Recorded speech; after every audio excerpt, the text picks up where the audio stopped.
हमारे लोग बहुत तकलीफ में हैं, लेकिन हमारे बड़े अवाम जो है ना वो सब्र शुक्र वाले हैं। तो सबका फ़र्ज़ बनता है कि अगर हम 2 रोटियां खा रहे थे तो एक आज किसी और को दें, खिला दे। तो ये इसी तरीके से काम भी है और अल्लाह इसका बड़ा अजर दे। ईद का मौका ही ऐसा है। सियासी कारकुनान के साथ इस तरह का इंटरेक्शन का मौका हार्ट टू हार्ट पहले कभी नहीं मिला था। वैसे तो मैं ये काम यूथ के साथ तो मैं कर ही रहा हूँ 15-16 साल से, but this was an amazing experience. तो रमज़ान की वजह से अब ईद का मज़ा आ रहा है। आपने चूड़ियाँ नहीं पहनी हुई, जैसे कमल मैम ने, कमल आपा ने चूड़ियाँ नहीं पहनी हुई, आपने भी पहनी हुई। मैंने ये बैंड पहना हुआ है। Digital time, we are in digital time है। तो शौक नहीं है या अब वो एज नहीं है, एज पे हम कमेंट नहीं करते। शौक नहीं है या बचपन नहीं रहा। दूसरा इल्ज़ाम है जब आप गुस्से में होती हैं तो चीज़ें तोड़ती हैं। चाह पे ये भी इल्ज़ाम है कि आप जल्द एतबार नहीं करती और हर किसी से दोस्ताना रवैया भी नहीं रखती। Is that true? ये है इल्ज़ाम बराए नाम। आप पर इल्ज़ाम है कि आप गुस्सा बहुत करते हैं। तो ह्यूस्टन में माशाल्लाह काफ़ी ज़्यादा देसी कम्युनिटी है, बहुत डाइवर्सिफाइड यहाँ पे जो क्राउड है, तो उसकी वजह से आपको बड़ा आसान रहता है। लोग कहते हैं इसको कराची की ट्विन सिटी भी कहते हैं क्योंकि इतना देसी है यहाँ। कभी लगता है कि कराची का थोड़ा 2.0 वर्जन है ह्यूस्टन। सब्सक्राइब करें और बेल दबाएं ताकि कोई खबर रह न जाए।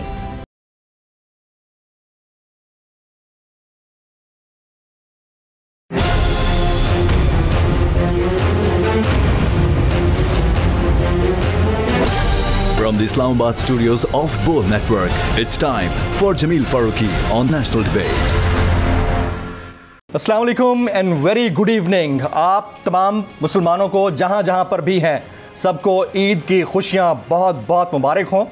ये रमज़ान कैसा कटा है हम सबको पता है। थोड़ी महंगाई, थोड़ी बेरोज़गारी, थोड़े हालात की अबतरी, लेकिन उसके बावजूद सब ने बड़े पेशेंस के साथ रोज़े मुकम्मल किए और ईद उल फितर का ये बेहतरीन फेस्टिविटी इवेंट हमारी ज़िंदगी में आया है। तो अल्लाह का बहुत बहुत करम है, आप सबको बहुत बहुत मुबारक हो। आज के इस प्रोग्राम में हमेशा की तरह बड़े रंग बिरंगे हमारे पैनलिस्ट हैं, बड़े खूबसूरत चेहरे। मैं इंट्रोडक्शन करा देता हूँ। हमारे साथ मौजूद हैं पाकिस्तान की बेहतरीन पॉलिटिशियन, साबिक मेंबर कौमी असम्बली, और इसके अलावा इनकी बड़ी स्ट्रगल है पाकिस्तान तहरीक इंसाफ के साथ, कंवल शौज़ब साहिबा। आप तशरीफ़ लाई हैं स्टूडियोज़ में। कंवल, आज के दिन ख़ास तौर पर ईद के दिन आपका बहुत बहुत शुक्रिया। हमारी दूसरी ऑनरेबल पैनलिस्ट, आपका भी एक बुलंद कद है। पाकिस्तान क्या आपके हमसाया ममालिक के अंदर भी इनकी खूबसूरती के बड़े चर्चे हैं। वो इस वजह से हैं कि वो यंग पॉलिटिशियन भी हैं और माशाल्लाह से बहुत खूबसूरत भी हैं। तो हमारे साथ मौजूद हैं साबिक मेंबर सूबाई असम्बली खैबर पख्तूनख्वा मोमना बासत साहिबा। आप तशरीफ़ लाई और all the way from Abbottabad, आपका बहुत बहुत शुक्रिया। हमारे तीसरे मुअज़्ज़ज़ मेहमान, हमेशा कोई और हो ना हो वो मेरे साथ मेरे शो पर ज़रूर मौजूद होते हैं और इन्होंने गायकी के मैदान में अपनी आवाज़ के ज़रिए जितना अपना मुकाम सरफराज किया है, इस लेवल पर आज तक पाकिस्तान में कोई नहीं पहुंचा है। हमारे साथ मौजूद हैं पाकिस्तान के बेहतरीन माया नाज सिंगर जनाब नजम शिराज भाई। नजम भाई, बहुत शुक्रिया आपका। Thank you. जमील, कैसे हैं आप? अस्सलाम वालेकुम। बहुत शुक्रिया, बहुत शुक्रिया। सबसे पहले कंवल, कैसी गुजरी है आपकी ईद, कैसी गुजर रही है दिन? जमील, आपको आपके सेट पे मौजूद तमाम जितने हमारे ये कैमरामैन हैं, हमेशा ये हर ईद हो कोई मौका हो ये सारे मौजूद होते हैं। इनको तमाम देखने वालों को, उम्मत मुस्लिमा के हर उस शख्स को जिसने रोज़े रखे, रोज़े रखवाए, उनको मेरी तरफ से ईद मुबारक। ईद बहुत अच्छी गुजरी, लेकिन आपने थोड़ी महंगाई और थोड़ी सी उसका जिक्र किया था। यहाँ तो बहुत ज़्यादा है वैसे। थोड़ी महंगाई नहीं है, लिटरली बहुत ज़्यादा। मुकम्मल महंगाई है, मुकम्मल बेरोज़गारी है, लोगों के हालात ख़राब थे। इन रोज़ों में फ्रूट की बहुत कहत रहा। हमारी वो जो मैडम है जो गई हुई थी जद्दा, वो अनार दिखा दिखा के फ्रूट चाट बनाती रही। अनार अच्छा, वो अनार वाली वीडियो मैंने देखी। तो गायब हो गया ना, वो तो चला गया पेट में। अनार तो मैंने उसके बाद एक प्रोटेस्ट भी किया था कि ये अनार आप लोगों के ही अब किचन में और फ्रूट चाट में नज़र आता है। अवाम बेचारी तो फारिग है, लेकिन इसके बावजूद भी मैं दाद देती हूँ अपने लोगों को, ख़ास तौर पे अपने पाकिस्तानी नौजवानों को, कि हिम्मत नहीं छोड़ते हैं। आटे की लाइन में पूरा रोज़े गुजारे हैं। आज ईद की खुशियाँ हैं। अल्लाह करे हमारे मुल्क पे कोई रहमतें आए, चूड़ियाँ नहीं पहनी हुई। मैं ये कह रहा हूँ महंगाई तो वाकई बहुत हो गई है। चूड़ियाँ बचपन का शौक था, अब नहीं। चूड़ियाँ बचपन में बहुत पहनी, लेकिन जब से सियासत में आए हैं देखा है, हाँ। अब तो चूड़ियाँ हाथ में लेके फिरते ऑफर करने के लिए दूसरों को पहनानी होती है, पहनते नहीं। वो हथकड़ी की शक्ल में होती है, वो मर्दों को भी पहना दिया, हम भी भुगत के आए। 2-4 दफा तो राना सनाउल्लाह को डायरेक्ट ऑफर करके आए हैं चूड़ियाँ। हम देखें असल में तो देखें, जब आप हम अवामी नुमाइंदे हैं, इन चीज़ों का टाइम अब मिलता कम है। दिल बहुत करता था, बहुत इंजॉय भी किया है, सेलिब्रेट भी किया है, लेकिन अब वो ईदें और वो सारे मामला जो है ना बिल्कुल फ़र्क हो गए। ऊपर से खान साहब ने हमें ऐसी पटड़ी पे चढ़ा दी है कि अब हम हर चीज़ में देख आगे जाई जा रहे हैं। नहीं, हर चीज़ में देखते हैं कि हमारे लोगों के क्या हालात हैं, आवाम के क्या हालात हैं। उस दौर में फिर बंदा कोशिश करता है कि अपने से ज़्यादा जो है ना बाकियों के साथ करें। और आखिरी इधर इस सेगमेंट में ज़रूर कहूँगी कि ईद का दिन है, सबको मेरी रिक्वेस्ट होगी, मुश्किलें आती रहती हैं, हमारे लोग बहुत तकलीफ़ में हैं, लेकिन हमारे बड़े अवाम जो है ना वो सब्र शुक्र वाले हैं। तो सबका फ़र्ज़ बनता है कि अगर हम 2 रोटियां खा रहे थे तो एक आज किसी और को दें, खिला दे। तो ये इसी तरीके से काम भी है और अल्लाह इसका बड़ा अजर देगा। ईद का मौका ही ऐसा है, अल्लाह बड़ा अजर देगा। मोमना, आपके पास आने से पहले नजम भाई दूर बैठे हैं, मैं चाहूँगा उनको शामिल करूँ। नजम भाई, थैंक यू वेरी मच। आप मेरी कॉल पे, वैसे आप किसी के पास नहीं जाते हैं, मैं जब भी कहता हूँ आते भी हैं, इंतज़ार भी करते हैं, टाइम भी पूरा देते हैं और प्यार भी बहुत करते हैं। तो डिनर ड्यू है, ईद कैसी गुजर रही है आपकी? हाँ, बहुत अच्छी जमील, सबको ईद मुबारक मेरी तरफ से। और ईद का तो मज़ा ही तब आता है अगर आपका रमज़ान ज़बरदस्त गुजरा हो जी। और हर रमज़ान में ऐसे ही लगता है कि शायद ये रमज़ान ज़िंदगी का बेहतरीन रमज़ान है। बट ये वाला जो रमज़ान था, ये वाकई मेरी ज़िंदगी का एक अल्टीमेट एक्सपीरियंस था और बहुत बेहतरीन रमज़ान था। रमज़ान ट्रांसमिशन भी की और ख़ास तौर पे जो टाइम ज़मान पाक में गुज़रा जी, अफ्तार के टाइम जो पूरे पाकिस्तान से लोग आते थे और मुझे इमरान खान साहब ने कहा था कि इनसे बात करनी है, क्योंकि मैंने इनको बुलाया इसीलिए कि हमें इनकी तरबियत करनी है और जो एक्चुअल मकसद है इस तहरीक का, जो नज़रिया है, जो कि ऑब्वियसली अल्लाह और रसूल सल्लल्लाहु अलैहि वसल्लम और उनका जो पूरी सोसाइटी की जो पिक्चर है, जो कॉन्स्टिट्यूशन है, वही इसका नज़रिया इस तहरीक का।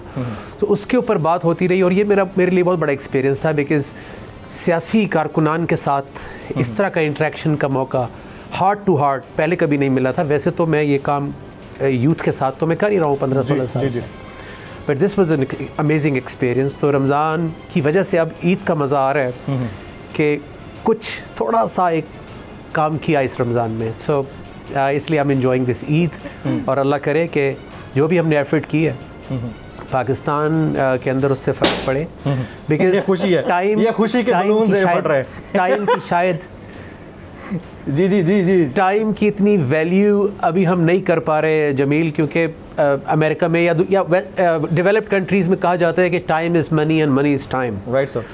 सो ये जो पाकिस्तान का टाइम वेस्ट हो रहा है इस वक्त, जिस टाइम पे हमने पाकिस्तान को ऊपर लेके जाना था, डेवलपमेंट के अंदर काम करना था और बहुत कुछ करने वाला, उस टाइम पे हम ऐसी चीज़ के ऊपर फंसे हुए हैं, ऐसी चीज़ पे झगड़ा कर रहे हैं जो रिडिकुलस, मतलब एक जैसे कहते हैं ना मॉकरी, कि एक कॉन्स्टिट्यूशन होती है किसी मुल्क की।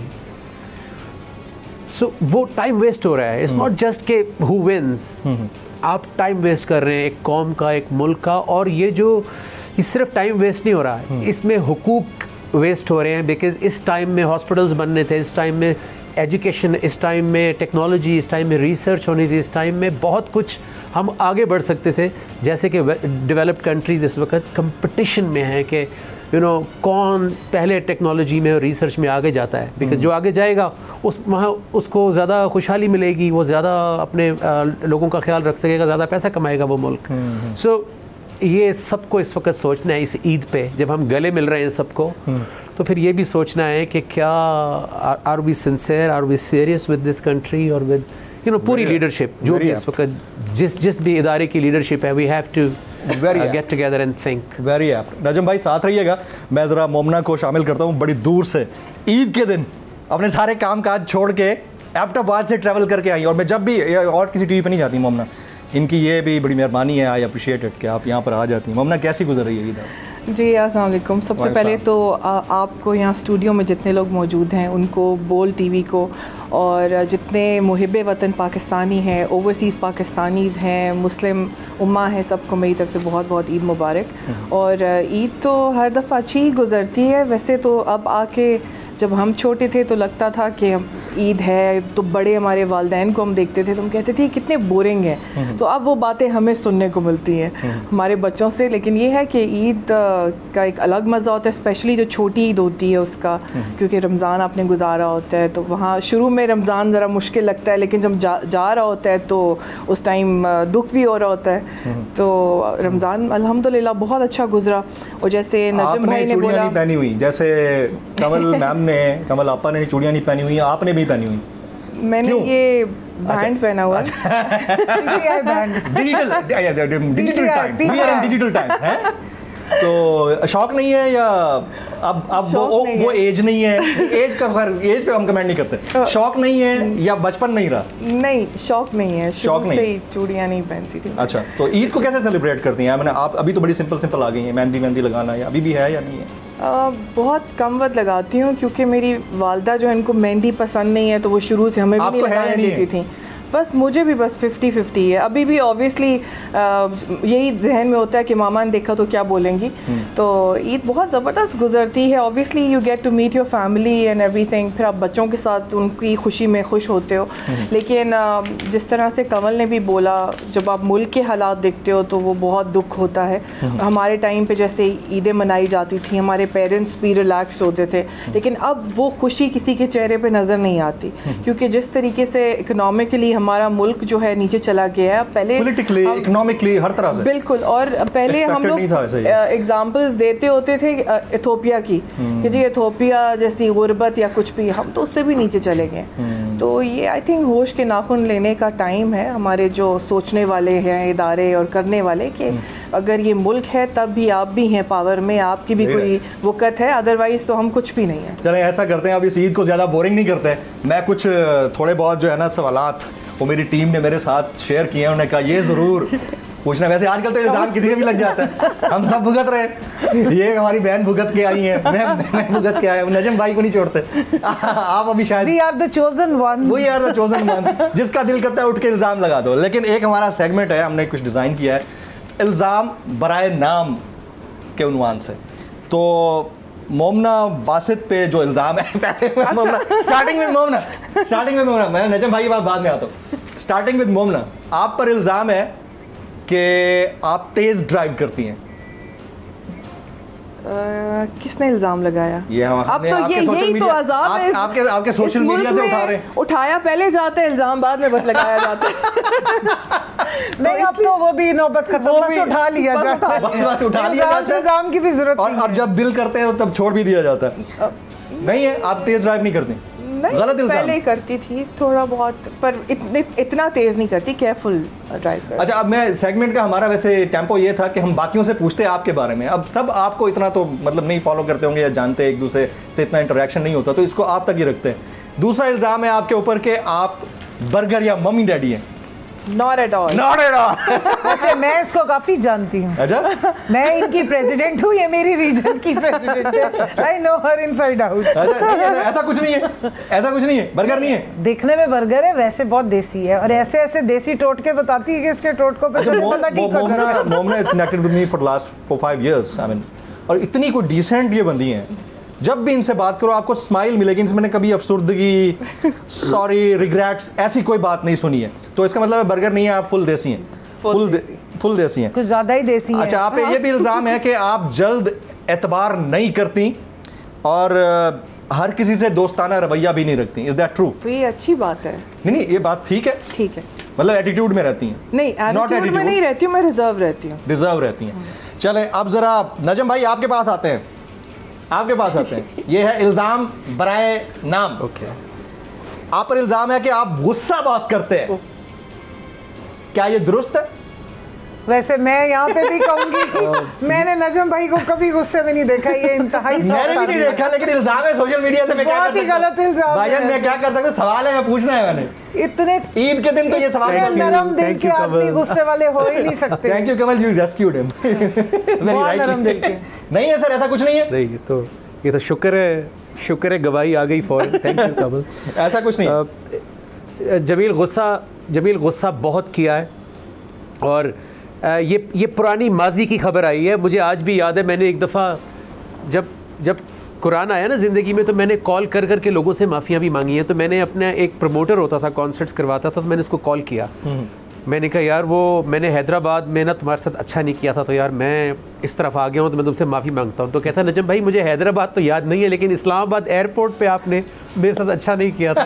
तो लेकिन मैं उससे निकल आया हूँ। अच्छा, इस्लामाबाद एयरपोर्ट पे क्या किया था, उस तरफ आते हैं। ये दूसरा इल्जाम है। आप अपने फैंस के साथ तस्वीरें नहीं बनवाते, और अगर गलती से कोई रोक भी ले तो उसे डांट देते हैं। कहीं ये इल्जाम तो नहीं है? ओह नेवर। अभी एक बंदे ने सेल्फी ली, मैंने कहा हमारा भाई है, 50,000 रुपए में सेल्फियां लेते हैं वो मुफ्त में। There you go। तीसरा इल्जाम सर, ये भी गवाही आ गई। तीसरा इल्जाम आप पर, तीसरा इल्जाम है कि आप तबीयत के बहुत शेख हैं। आई एम नॉट टॉकिंग कि आप शेख रशीद हैं, तबीयत के बहुत शेख हैं, मतलब आप कंजूस हैं। क्विकली सर इसके ऊपर। अच्छा, आई थॉट कि वो अरब वाला शेख। आज शेख नहीं है सर, अब शेख नहीं, ऐसा कुछ नहीं है। नहीं, बिल्कुल भी नहीं। ऐसा कुछ नहीं है। मैं तो आई स्पेंड, अच्छा जो भी मिलता है यू स्पेंड। अच्छा जी, कंवल शौजब साहिबा आपके ऊपर इल्जाम, मतलब क्विकली करेंगे। उसके बाद 2 लोगों को रेस्क्यू किया, आप दोनों आपको रेस्क्यू करेंगे, आप दोनों तैयार हो जाए। आप पर इल्जाम है, आपके बारे में ये इल्जाम है कि आप बहुत लड़ाका हैं। क्या ये दुरुस्त है? ये तो मेरे खामद बता सकते हैं। देखिए, ऑपोजिशन की हद तक तो बिल्कुल ठीक है। नेक्स्ट जी, दूसरा इल्जाम है जब आप गुस्से में होती हैं तो चीजें तोड़ती हैं। क्या ये दुरुस्त है? बिल्कुल सही है, बिल्कुल सही है। यार ये रिसर्चर कहाँ से लाया हूँ मैं। अच्छा, उसके बाद लगता है मेरे घर के किसी बंदे ने शौजब भाई से पूछ दिया होगा। तीसरा इल्जाम, अच्छा एक चीज है, पहले तोड़ती थी, अब नहीं तोड़ती। अब वो पता है ना, बड़ी महंगी है तोड़नी नहीं। बहुत महंगी है। अपने साथ काम करने वालों का एहसान नहीं लेती, चाहे कितनी मजबूरी क्यों ना हो। हाँ, ये भी बिल्कुल राइटली सो। अच्छा जी, अब नेक्स्ट सेगमेंट की तरफ चलते हैं क्विकली। ये भी बड़ा फास्ट पेस पे खेलेंगे। ये रैपिड फायर समझा जाए इसको। मोमना आपके साथ 4 मुल्कों का 4 हफ्ते का ट्रिप करना पड़े तो आप इनमें से किसके साथ जाना पसंद करेंगी? 4 मुल्कों में 4 हफ्ते का ट्रिप करना पड़े तो आप इनमें से किसके साथ जाना पसंद करेंगी? नंबर 1 मौलाना फजल रहमान। मुल्क तो बता दें। अच्छा, 4 हफ्तों के लिए 4 ममालिक का ट्रिप है ना? 4 साथ तो मैं साथ वाले शहर में ना जाऊं। अफगानिस्तान नहीं। अच्छा, ये ऑप्शन है ना, इनमें 4 में से कोई एक बताइए। अफगानिस्तान नहीं कह रहा मैं, यूरोप जाना होगा ना। अच्छा, Maulana Fazl Rehman number 1, number 2 Maryam Aurangzeb, number 3 Bilawal Bhutto, and number 4 तीनों। कोई एक बिलावल भुट्टो, क्योंकि वो सेफ है। मैं भी कमेंट करूंगा आज के। ठीक है, आप कहती हैं कि वो सेफ हैं। नहीं, वैसे भी आजकल मुल्कों के ट्रिप पे सिर्फ वही जाने, चले भी जाएंगे तो सेफ है, इनके लिए सेफ है, वो कहती हैं। हाँ चले। अच्छा, दूसरा सवाल, आप किसी बड़ी पहाड़ी की चोटी सर करने के लिए निकली हों और आपके साथ 3 टूरिस्ट हों, तो आप इनमें से किसके साथ जाना पसंद करेंगी? Number 1 Hina Parvez Bhatt, number 2 Sharmila Farooqui, number 3 Kamal Shauzab, number 4 Firdous Ashiq Awan. Kamal मेरे से चढ़ी नहीं जाती है। नहीं, ये हिम्मत देती है ना, कोई काम आप जरा थोड़ा वो हो जाओ ना, तो ये आपको बकअप करती है। अच्छा जी, अगला। अच्छा, इन चारों में से किसी को धक्का देना पड़े तो किसको देगी? चोटी से। आप चोटी पे पहुंच गई, आपने चोटी सर कर ली, ठीक है। और अब इन चारों में से किसी एक को धक्का देना है। हिना परवेज भट्ट, शर्मिला फारूकी, कमल शौजब और फिरदौस आशिक आवान साहिबा, डॉक्टर फिरदौस आशिक। तो इसमें ऑप्शन ऐड हो सकता है? किसका? मरियम औरंगजेब। यार ये डिमांड पे नहीं है। ये ऑप्शन ऑन डिमांड नहीं है। साथ चलते हम ले जाएंगे। अच्छा चलें, यही आप ऑप्शन रखती हैं, भी मिल जाती है। चलें आगे चलते हैं। आपके पास सिर्फ एक एक्स्ट्रा लाइफ जैकेट है और फौरन बोट में से छलांग लगानी है और इनमें से किसी एक को आपको देनी है। 4 option. Option A Rana Sanaullah, ठीक है, लाइफ सेविंग जैकेट देनी है उसको। Option B Rana Sanaullah, option C Rana Sanaullah, option D वो जैकेट अपने पास रख लेनी है, धक्का दे देना। नहीं, मैं बचूंगी। नहीं, उसको बचाना वो एक्स्ट्रा है। एक्स्ट्रा है, उसको बचाना है किसी को। आप नहीं, मैं राना सनाउल्लाह को दूंगी, उसको अपनी तकरीर में हम केबी में बुला के थक गए हैं। हाँ। कभी आओ खैबर पख्तूनख्वा खुशबू लगा के, तो वो खुशबू लगा के आएगा, वहाँ से हम खुद ही जो करना होगा उसका कर लेंगे। Very right. चले कमल, अब आपकी बारी है। 4 मुल्कों का 4 हफ्ते का ट्रिप करना पड़े, आप इनमें से किसके साथ जाना पसंद करेंगी? नंबर 1 मौलाना फजल रहमान, नंबर 2 मरियम नवाज शरीफ, नंबर 3 बिलावल भुट्टो, नंबर 4 तीनों को लेके जाऊंगी। क्यों? और वहीं धक्का मार खैर पासपोर्ट गुम कर दो। वहीं दबा के आऊंगी 4 मुल्कों का ट्रिप करके। पासपोर्ट गुम बारी बारी हर मुल्क में एक को फारिग करूंगी, भाई इस मुल्क से इनकी जान चढ़ाऊंगी। चले नेक्स्ट। आप किसी बड़ी पहाड़ी की चोटी सर करने निकली हो, सेम सवाल आते हैं, और आपके साथ 3 टूरिस्ट हों, तो आप इनमें से किसके साथ जाना पसंद करेंगी? Number 1 Hina Parvez Bhatt, number 2 Sassui Palijo, number 3 Momina Basit, number 4 doctor Firdous Ashiq Awan.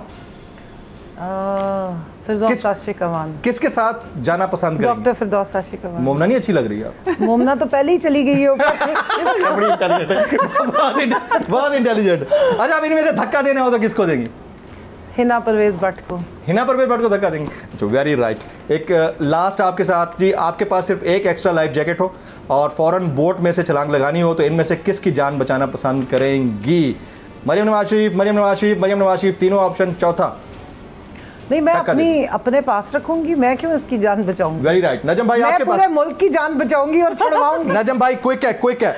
4 मुल्कों का 4 हफ्ते का ट्रिप करना पड़े, तो आप इनमें से किन के साथ जाना पसंद करेंगे? नंबर 1 सलमान अहमद, नंबर 2 अली अजमत, बड़े चलाक हो। Number 3 मोमना Mustehsan, number 4 Jameel Farooqui. तीनों के साथ? नहीं, वो मैं बाद में अपना बताता हूँ।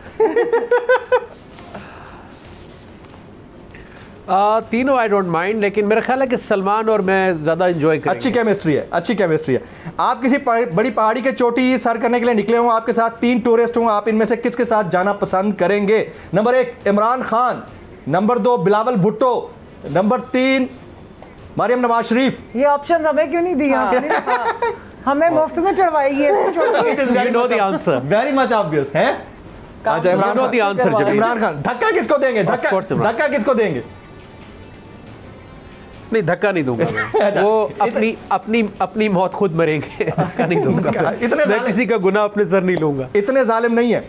अगर आपको नया जन्म मिले और फिर से शादी करने का ऑप्शन हो, तो किससे करेंगे? लास्ट क्वेश्चन, किससे करेंगे? नंबर 1 मरियम नवाज शरीफ, नंबर 2 कैसी बात है, मोमना बासित, नंबर 3 मोमना मुस्तहसन। लो, आप क्या चाहते हैं? दूसरी शादी का ऑप्शन होता है हमेशा। कोई अपने घर में वापस जाएंगे। क्विकली सर, टाइम नहीं है। नजम भाई जो अभी है वो भाई बोल गए। She rescued her. दसो, जल्दी दसो। ये रह गया। Thank you. कोई नहीं। नहीं, I think I'll marry my wife again. वो कर ले अगर मेरे साथ। एक्सीलेंट, बहुत उनको पता है अगर नहीं, आपने हमें ऑप्शन ऐड, अगर वो मान जाए तो। अभी आ रहा हूँ आपके साथ, एक और ऑप्शन खेलूंगा। नजम शिराज भाई, आपका टाइम बड़ा कीमती है, आपने हमारे लिए वक्त निकाला है, आपका बहुत बहुत शुक्रिया। मैं यहाँ पर एक ब्रेक लूंगा ख्वातीन-ओ-ज़ात। ब्रेक के बाद जब वापस आएंगे तो हमारे साथ कुछ और गेस्ट होंगे। मैं नजम भाई को ज़्यादा बिठाना नहीं चाह रहा था, ज़ाहिर है उनकी एक मसरूफियात हैं। वापस आते हैं ब्रेक के बाद, तो इसको कंटिन्यू करते हैं। ईद मुबारक।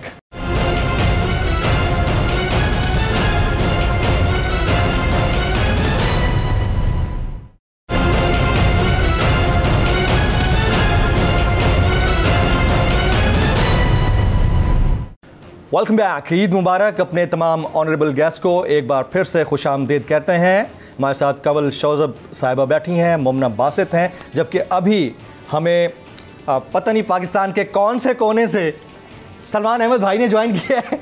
मुझे लोकेशन नहीं पता, वरना वो स्टूडियो ज़रूर तशरीफ लाए। सलमान भाई, आपका बहुत बहुत शुक्रिया। मुझे कहते हैं मैं स्काइप पे आऊँगा, भाई मुझे नहीं पता मैं कहाँ हूँ। सलमान भाई, ईद मुबारक। खैर मुबारक आपको, जमील, बोल टीवी को और मोमना और कमल को भी मेरी तरफ से बहुत बहुत ईद मुबारक। ईद मुबारक सलमान भाई।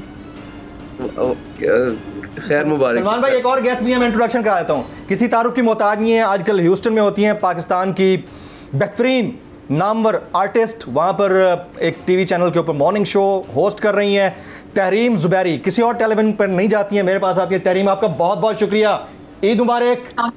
ईद मुबारक आप सब लोगों को। खैर मुबारक। कैसी गुजर रही है ईद आपकी तहरीम? प्रदेश में कैसी गुजर सकती है जमील, इस सवाल का जवाब थोड़ा सा मुश्किल होता है, थोड़ा सा जज्बाती भी हो जाते हैं, लेकिन चले अच्छी गुजर रही है। पाकिस्तान से तो अच्छी गुजर रही होगी ना, पाकिस्तान में होती तो अच्छी गुजर रही होती या वहाँ पर ज़्यादा अच्छी गुजर रही है? आई थिंक जहाँ फैमिली होती है वहाँ पे स्पेशली बच्चों के बाद जहाँ बच्चे होते हैं वहीं पे ईद होती है। But obviously I really miss Pakistan time, जो मैंने वहाँ पे ईदें गुजारी, जाहिर है सारी जिंदगी वहाँ गुजारी। So definitely I miss Pakistan Eid. Very right. और सलमान भाई, आप सुनाइए, बता दीजिए कहाँ पे हैं इस वक्त? नहीं दे आप उन्हें नामालूम मकाम पे। आजकल तो वैसे सारे ज़ेरे अताब हैं, ज़ेरे इल्ज़ाम हैं, पता नहीं क्या क्या कुछ है, तो अब आप भी बता दीजिए आप कहाँ हैं, क्या क्या इल्ज़ाम है? जमील, जिस तरह आपको पता है कि पिछले 12 महीने मतलब मेरी ज़िंदगी में पूरी ज़िंदगी एक साइड पे कर दें, हाँ। और पिछले 12 महीने एक साइड पे कर दें, जो मैंने एक्सपीरियंस किया, जो तजुर्बा किया, और ये जो रमज़ान देखा इस वक्त, और अब ईद, सच बोलना पड़ेगा कि मैंने कभी भी ये नहीं सोचा था कि मेरे मुल्क में ईद के मौके पे इतनी बेचैनी और अनसर्टेनिटी और लोगों के अंदर गम और गुस्सा, ये मैं सच बात कहना चाह रहा हूँ, क्योंकि देखिए इज़्तिराब की कैफियत है, बहुत ज़्यादा इज़्तिराब की कैफियत है। और लेकिन मैं ये कहूँगा कि तारीख़ में अगर हम जाएं तो जो कुरान हकीम है रमज़ान के अंदर नाजिल हुआ, पाकिस्तान रमज़ान के अंदर पहली दफ़ा कायद मोहम्मद अली जिन्ना ने जब हमें एक गोरों से जो आज़ादी लेके दी तो रमज़ान में हुआ।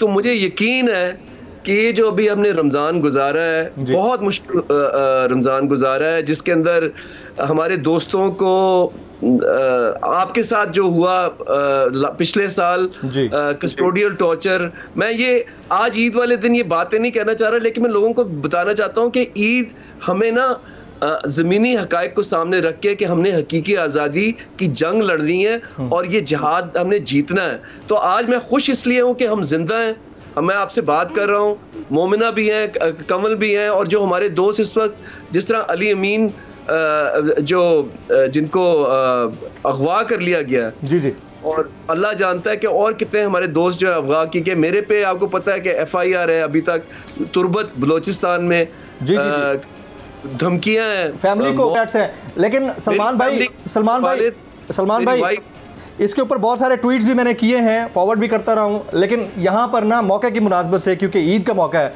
मैं चाहूँगा कि आप जो है थोड़ा गुनगुना दीजिए वो जुनून से और इश्क से मिलती है, थोड़ा सा हम इसका वो बैकग्राउंड भी लगा देंगे इसके साथ ही। जी बिल्कुल, मैं ये सुना दूंगा आपको, लेकिन मैं यही कहता हूँ कि देखें, लोग कई दफ़ा समझते हैं कि ये जो शायर हैं, जो मुसन्निफ़ हैं, जो कंपोज़र्स हैं, कि हमारा ना मुल्क के साथ कोई लेना देना नहीं है, वो अलग है ज़िंदगी जो चल रही है, लेकिन ऐसा नहीं है। हमारा दिल जो है वो धड़कता है पाकिस्तान के साथ। तो जिस तरह आपको जुनैद शमशेद मेरे शहीद दोस्त ने और मैंने आपको दिल दिल पाकिस्तान दिया, अली अज़मत के साथ जज्बा जुनून दिया, और फिर ये कायद आज़म मोहम्मद अली जिन्ना की फिल्म के लिए जो आज़ादी का एक तराना है, प्लीज़। जुनून से और इश्क से मिलती है आज़ादी, जुनून से और इश्क से मिलती है आज़ादी, कुर्बानी की बाहों में मिलती है आज़ादी, जुनून से और इश्क से मिलती है आज़ादी।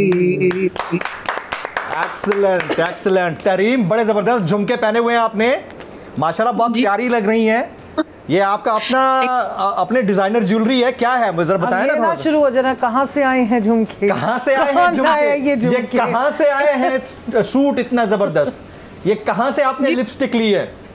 अच्छा, मैंने मजे की बात ही देखी कि जब हम यहाँ पे आए तो मुझे लगा कि वो जो देसी कपड़ों की एक आपको अर्ज होती है ना, या जो आपको ख्वाहिश होती है देसी कपड़े पहनने की, वो ज़्यादा हो जाती है। क्योंकि जब आप अपने कल्चर से थोड़ा सा दूर जाते हैं ना, तो आपको लगता है कि आप जहाँ जहाँ आप रिप्रेजेंट कर सकते हैं वहाँ आप करें। सो मुझे लगता है कि मैं यहाँ पे आने के बाद ज़्यादा देसी कपड़े और ज़्यादा देसी ज्वेलरी और जो भी अटायर होता है मैं उसको ज़्यादा कैरी कर रही होती हूँ और मिस कर रही होती हूँ। और मेरी बहनें अक्सर मुझसे हंसती हैं इस बात पे कि जब आप पाकिस्तान में थी तो पाकिस्तान से बाहर जाती थी शॉपिंग करने के लिए, अब आप बाहर चली गई हैं तो अब आप यहाँ से चीज़ें मंगवाती हैं वहाँ पे शॉपिंग करके। सो ये इस तरह का चलता रहता है, लेकिन यस आई एंजॉय देसी अटायर। अच्छा, महंगाई वहाँ पे भी है या हमें ज़्यादा लग रही है यहाँ पे? कमेंट कीजिएगा, फिर मैं अपने दोनों स्टूडियो में जो गेस्ट हैं उनसे बात। दुनिया में है हालात, पूरी दुनिया में ही ऐसे हैं, लेकिन शायद मैंने पहले आप ही के इंटरव्यू में एक दफ़ा कहा था कि अमेरिका में भी हालात ऐसे ही हैं, लेकिन आपको यहाँ पे काम कर वाकई मिलते हैं। ये एंटी टेररिज्म के 2 FIR यहाँ पे कटनी है, हर गुब्बारे फटने पे। गुब्बारे फट रहे हैं। तहरीम का सोलो जरूर दिखाएं बड़ा करके यार, इतने दूर से नजर नहीं आ रहा। 3 दफा केस दोनों सलमान भाई का और तहरीम बीबी का जो सोलो जो है ना, बड़ा करके जरा दिखाएं ना, पूरी स्क्रीन पे नजर आए। कंट्रोल रूम, अच्छा हाँ बोले बैलून फटा है जी, बैलून फटा है। तो यहाँ पे अच्छी बात यह है कि अगर आप काम करना चाहते हैं तो यहाँ पे जॉब्स अवेलेबल हैं, वो इतनी हाईली पेड नहीं है, लेकिन पाकिस्तान में जो मुझे लगता है चीज़ प्रॉब्लम करती है वो ये है कि लोगों के पास रोजगार के मौके नहीं है जो ज़्यादा प्रॉब्लम लेकर आते हैं। तो that's the only difference. Otherwise महंगाई यहाँ भी इतनी है। जब हम आए थे तो $2.5 की ब्रेड थी, आज वो $5 की ब्रेड है। तो ये छोटी छोटी चीज़ें होती हैं जो आप नोटिस कर रहे होते हैं, but yes it's the same here. लेकिन इसमें एक थोड़ा सा तो ईद वहाँ पर भी सारे इसी तरह कम्युनिटी मिलकर सेलिब्रेट कर रहे होते हैं जैसे आज आप करते हुए वहाँ से उठ के आई हैं? रेगुलर होता है या अपने घर में ही मनाती हैं? नहीं, यहाँ पे जो कम्युनिटी के लोग होते हैं वो मिलते हैं पूरे रमज़ान में अफ्तार होती रही और सहर की दावत होती रही। बहुत सारे लोग हैं जो आपस में पर्सनल लेवल पे मिल रहे होते हैं। फिर कुछ कम्युनिटीज़ बनी हुई हैं वो सपोर्ट कर रही होती हैं। फिर डिफरेंट लोग होते हैं जो इस तरह की चीज़ों को ऑर्गेनाइज कर रहे होते हैं। तो ह्यूस्टन में माशाल्लाह काफ़ी ज़्यादा देसी कम्युनिटी है, बहुत डाइवर्सिफाइड यहाँ पे जो क्राउड है, तो उसकी वजह से आपको बड़ा आसान रहता है। लोग कहते हैं इसको कराची की ट्विन सिटी भी कहते हैं क्योंकि इतना देसी है यहाँ। कभी लगता है कि कराची का थोड़ा 2.0 वर्जन है ह्यूस्टन। Very right. तो गाना आप भी गाती हैं, गुनगुनाती हैं? कभी बहुत अच्छा सुनती हूँ। अरे कब अच्छा सुनती। अच्छा, किस तरह का अच्छा सुनती है? मैं थोड़ी देर बाद सलमान भाई से वो सुन लूंगा, आता ना। हाँ। चले ठीक है, आपकी चॉइस में सुनेंगे। मैं जरा मोमना बचपन वाली शरारतें अब भी हैं या खत्म हो गई हैं? बचपन की मोमना वैनिश्ड हैं मसलन। मैं एक्चुअली ये रमज़ान के एंड में ज़मुम कोर में गई और वहाँ पे आपको पता है ये PTI गवर्नमेंट का इनिशिएटिव है बहुत ज़बरदस्त। और वहाँ पे मैंने ये बात भी बोली कि ऑब्वियसली खान साहब ने बहुत ज़बरदस्त इनिशिएटिव्स लिए थे PTI गवर्नमेंट में ने KP के अंदर, लेकिन ये जो ज़मुम कोर है खान साहब बोलते थे it's very close to his heart. लेकिन जब मैं वहाँ पर गई और वो छोटे छोटे बच्चे मैंने देखे और जिस तरीके से उनका ख्याल किया जाता है, जिस तरीके से उनकी पढ़ाई का everything is being taken care of, तो वो देखकर मैंने लिटरली मेरी आंखों में आंसू आए और मुझे लगा कि आज मतलब मुझे पता चलता है कि खान साहब के साथ जो दुआएं हैं वो किसकी हैं। दुआएं तो ऑब्वियसली कैंसर हॉस्पिटल, आप एजुकेशन को ले लें, हर फील्ड में खान साहब ने बहुत अल्हम्दुलिल्लाह काम किया और अपने आप को प्रूव करके दिखाया। तो बस वो बच्चों के साथ भी मैं वहाँ पे शरारतें वगैरह करी, तो आखिर में जाते हुए उन्होंने शुक्र किया, खुदा हाफिज़ करे। मैंने कहा, वो जो वहाँ की हेड थी, मैंने कहा ये शुक्र करें यहाँ से ये जा रही है क्योंकि आई वॉज पोकिंग एवरीबडी, तो छोटे बच्चे भी और सारा कुछ, तो शरारतें करती हैं। अच्छा, अगर आपको इस सेट में कोई शरारत करनी हो तो आपको सबसे अच्छी शरारत क्या लगेगी? बलून? नहीं बिल्कुल नहीं। डर लगता है इनसे? अभी आपके सामने अटैक हुआ है, ऑटो पे लग गया अटैक तो किसी का हार्ट अटैक ही ना हो जाए। कवल बचपन वाली कवल अब भी है या हालात, सियासत, मामलात, हालात तो सच बिल्कुल ठीक है, कोई मसला नहीं है, शरारतें हैं अभी भी। आप मेरी दोस्तों को कॉल करें जो मेरे साथ होती हैं, सबसे ज़्यादा मेरी शरारतों का शिकार मलिका बुखारी होती हैं। उनको कॉल करें, आपको बताएंगी जरताज होती हैं। तो जब हम 3 इकट्ठे होते हैं तो ये दोनों सीरियस होती हैं और मैं जब बोलती हूँ तो फिर ये हंसती हैं नॉर्मली। तो शरारत मैं करती रही हूँ और बहुत ज़्यादा ही शरारती थी। मेरे अम्मी अबू मेरी वालदा मुझे लिटरली उन्होंने बचपन में पाजेबे पहनाई हुई थी ताकि मैं जो गायब हो जाती हूँ अचानक से और जो बहुत देर गायब रहती थी और कोई ना कोई तकरीबकारी करती पाई जाती वो उनको पता चले उन्होंने इसलिए पाजेबे पहना के रखनी या मुझे वो किसी चीज़ से वो कहीं जाते हुए तो वो जिस तरह आजकल बच्चों को बांधा हुआ नहीं होता उस तरीके से किसी एक ने मुझे अच्छा काबू किया होना। और दूसरा मैं मतलब दरख्तों शरख्तों पे चढ़ने की शौकीन, दोपहर को निकल के कोई जब खरीबकारी का मतलब ये है कि जब सारे सोए होते थे दिन को उस वक्त जाके उस वक्त गर्मी में जाके कोई ना कोई शरारत करनी, फिर किचन में जाके कोई ऐसा कारनामा कर देना कि फिर अम्मी ने शाम को आके अच्छी खासी बातें सुनानी। तो इस तरह के काम मसलन अब आपको मैं शरारत बताती हूँ क्या। मेरे वालिद साहब ने उनको बर्ड्स का बहुत शौक था, अब उन्होंने बर्ड्स रखे हुए। मैं दोपहर को एक सिरिंज लेके जाती हूँ और एक बड़ा सा उन्होंने एक ब्लैक बफ मुर्गा रखा हुआ था, उसका ब्लड निकाला, अम्मी ने प्लांट्स रखे हुए थे उनमें जाके इंजेक्ट कर अब मैं अपनी तरफ से साइंसदान बन रही थी। 4 दिन बाद वो जो ब्लैक बफ है वो बेचारा लंगड़ा हो गया और अम्मी के सारे पौधे जल गए उनमें कीड़े। अरे वो परेशान दोनों कि इनको हुआ क्या ये बचपन से ही आप साइंटिस्ट थी हैं? जी मैं साइंटिस्ट थी। तो वो फिर मेरे घर के जितने मुलाजमीन थे वो सारे मेरे उस पे होते थे और उसका नुकसान ये होता था कि घर में कोई चीज़ गलत होती थी ना मैंने नहीं भी की होती थी वो मेरे ही जिम्मे लगती थी। Very right very right. आप जरा दोनों के पास आते हैं। मेरे पास कुछ इल्ज़ामात हैं आप दोनों के लिए, सोशल मीडिया से जवाब देना है। हमारे सेगमेंट का नाम है इल्ज़ाम बराए नाम। बाकियों के साथ मैं खेल चुका हूं, अब आपसे मैं ज़रा पूछता हूं। सबसे पहले तहरीम, आप पर इल्ज़ाम, आप तैयार हैं? आप कोर्ट में बैठी हैं सर। हाँ, 3 रुकनी बेंच है। अभी थोड़ी देर पहले 4 मुस्तरद हो जाएगा। 3 रुकनी पहले, अभी थोड़ी देर पहले बेंच का एक और हिस्सा भी था बंदा, बेंच टूट चुका है, अब 3 रुकनी बेंच है। सलमान भाई को साथ मिला लें, 4 रुकनी। 4 रुकनी चले, 4 रुकनी बेंच है। सलमान भाई आप ना वॉक ओवर ना दे देना बाकियों को। चले जी। अच्छा, आप पर इल्जाम है कि आप बहुत मूडी हैं, मूड होता है तो बात करती हैं, नहीं होता तो नहीं करती हैं। Comment please. कुछ लोगों के साथ में बिल्कुल मूडी हूं। अच्छा, किन के साथ मूडी नहीं होती? जो बहुत अच्छे होते हैं फ्रेंडली दोस्त, उनके साथ नहीं होती ना?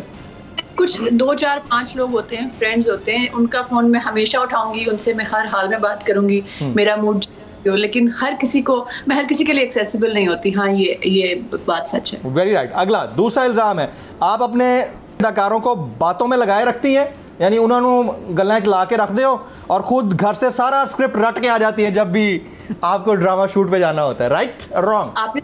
आपने काफी होमवर्क किया हुआ है। नहीं, मैं याद करके नहीं जाती, मेरी मेमोरी अच्छी है, तो मैं अगर 2 दफा भी स्क्रिप्ट पढ़ लेती हूँ तो मुझे याद है। लेकिन हाँ, मैं अपना स्क्रिप्ट करने से पहले पूरा स्क्रिप्ट पढ़ती हूँ। उसमें चाहे एक्टर हो या 30 एक्टर हो, मैं सबकी लाइंस पढ़ती हूँ। Very right. बंदे की लाइंस भी याद होती है। अच्छा, तो इसका मतलब है हमारे रिसर्चर ने सही काम किया है। अच्छा, अगला तीसरा इल्जाम, आपको बच्चों का शोर बिल्कुल पसंद नहीं। जब भी बच्चे शोर शराबा करते हैं उनकी बहुत दुर्गत बनाती हैं। नहीं, अब बच्चे बड़े हो गए हैं तो अब बुरा लगता है। अब दूसरों के बच्चे आधे घंटे के लिए 1 घंटे के लिए हों तो अच्छे लगते हैं। हाँ। लेकिन अब शोर की आदत नहीं रही है। अब दिल चाहता है कि कोई शोर ना करे। Very right. अब सलमान भाई आपके पास मैं आ रहा हूँ इल्जाम पर कुछ। अब बेंच चेंज हो गया है। 3 ख्वातीन जजेस और एक मेल जज, वो भी इल्जाम ज़ेरे अताबे इल्जाम। कोई वैसे बुला ले ताकि मेजॉरिटी डिसीजन आ जाए। हाँ जी, चलें जी। अब बेंच टूट ना जाए, हमें डर है इस बात का। जनाब सर, आप पर इल्ज़ाम है कि आप अब भी ईदी मांगते हैं और अगर आपसे कोई ईदी डिमांड करे तो उसकी भी ईदी ले लेते हैं। अच्छा, नहीं, मैं बताता हूं कि आपने सुना होगा मासी मुसीबते का नाम। हाँ जी, हाँ जी। आपने अंकल सरगम का नाम सुना होगा। हाँ। सिर्फ इनसे मैं ईदी नहीं एक्सेप्ट करता, बाकी सबसे करता हूँ। अच्छा, ठीक है। आप बहुत अच्छा डांस करते हैं और जब भी खुश होते हैं नाचने लग जाते हैं, क्या ये इल्जाम दुरुस्त है? देखिए, जो कवाली है ना और जो फना की कैफियत में झूमने को तो दिल चाहता है। आपको पता है। हाँ। मैं जब 6 साल का था ना, तो उस वक्त क्या था कि शादियां ना, जब 5 स्टार होटल तो नहीं होते थे, तो शादियां घरों में होती थी। तो एक हमारे मामू की ना मेरी शादी थी, मैं कुछ 6-7 साल का था। तो कवाल हमेशा हमारे उस फैमिली में हमेशा कवाल को बुलाया जाता है। तो मैंने ये देखा कि दम मस्कल अंदर वो पढ़ रहे थे कवाली और मेरे सारे रिश्तेदार और बच्चे जो हैं वो झूम रहे थे, वो घूम रहे थे और वो पैसे ना कवालों पे फेंक रहे थे, पैसे। तो मैंने सोचा कि ये तो जबरदस्त नौकरी है। सलमान भाई बहुत आला। We are running short of time, तो मैं आपसे गुजारिश करूंगा, इस वक्त जितने भी हमारे गेस्ट हैं, आज हमारा शो बड़ा जबरदस्त गया है, ईद वाले दिन मैंने सबको तकलीफ दे दी है। मोमिना, आप all the way from Abbottabad तशरीफ लाई, आपको बहुत बहुत शुक्रिया। कंवल शौजब साहबा, आप तशरीफ लाई, आपका बहुत बहुत शुक्रिया, माशाल्लाह बहुत प्यारी लग रही हैं। मोमिना, आप बहुत प्यारी लग रही हैं। तहरीम, आप हमारे साथ ह्यूस्टन से जुड़ी हुई हैं, आपका बहुत बहुत शुक्रिया। सलमान भाई, आपका भी शुक्रिया। लेकिन उससे पहले जरा दिल दिल पाकिस्तान हो जाए, इसके साथ हम क्लोज करेंगे। दिल दिल पाकिस्तान हो जाए सर। खवातीन को भी रिक्वेस्ट है और आपको भी जमील को कि दिल दिल पाकिस्तान पे साथ आए। जी जी बिल्कुल। ऐसी ज़मीन और आसमां, इनके सिवा जाना बढ़ती रहे ये रोशनी, चलता रहे ये कारवां, दिल दिल पाकिस्तान, जा जा पाकिस्तान, दिल दिल पाकिस्तान, जा जा Pakistan. Thank you very much, बहुत बहुत शुक्रिया आप सबका। ख्वातीन हज़रात, हमारी तरफ से इतना ही। प्रोग्राम से जमील फारूकी को इजाज़त दीजिएगा। ईद मुबारक।